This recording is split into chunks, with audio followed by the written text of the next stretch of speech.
শক্তিশালী বৃষ্টি বলয় ঝুলুমের প্রভাবে রাজধানীতে বিকেল বেলাতেই রাতের অন্ধকার, দেশের বিভিন্ন স্থানে ঝুম বৃষ্টি, বজ্রপাতে 7 জেলায় 14 জনের মৃত্যু। বাইরে বের হয়ে দেখি যে ওরা 4 জন চারদিকে পড়ে আছে। আমার বড় ছেলে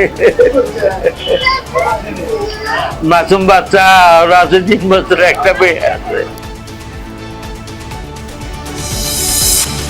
সচিবালয়ে সুউচ্চ ভবন নির্মাণের প্রস্তাব আবারও ফেরত পাঠালেন প্রধানমন্ত্রী। রূপপুর পারমাণবিক কেন্দ্রে ইউরেনিয়াম লোড শুরু মঙ্গলবার।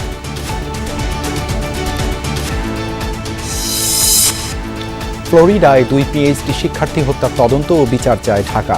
হরমুজ দিয়ে বাংলাদেশি জাহাজ চলাচলে আর সংকট নেই, দাবি প্রতিমন্ত্রী।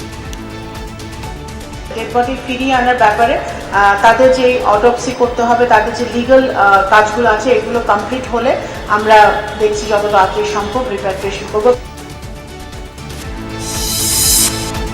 জঙ্গি হামলার পরিকল্পনাকারী সন্দেহে একজন ধামরাই থেকে আটক। পাকিস্তান ভিত্তিক সংগঠন টিটিপিতে বাংলাদেশিদের সংশ্লিষ্টতার খবরে উদ্বেগ। এক্সটার্নাল ফোর্স এইটার ভেতরে আছে এখন পর্যন্ত মনে হচ্ছে না, বাট ডেফিনেটলি এটা তদন্ত সাপেক্ষ ব্যাপার, তদন্ত করে বের করা উচিত।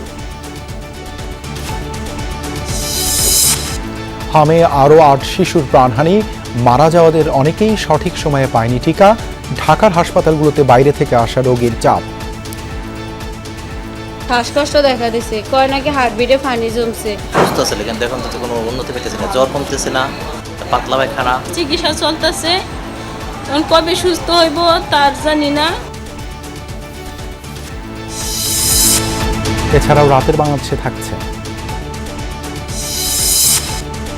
চট্টগ্রামে কাল সিরিজের প্রথম টি-20তে নিউজিল্যান্ডের বিপক্ষে মাঠে নামবে বাংলাদেশ। ওয়ানডে ধারাবাহিকতায় বজায় রাখতে চান অধিনায়ক লিটন দাস।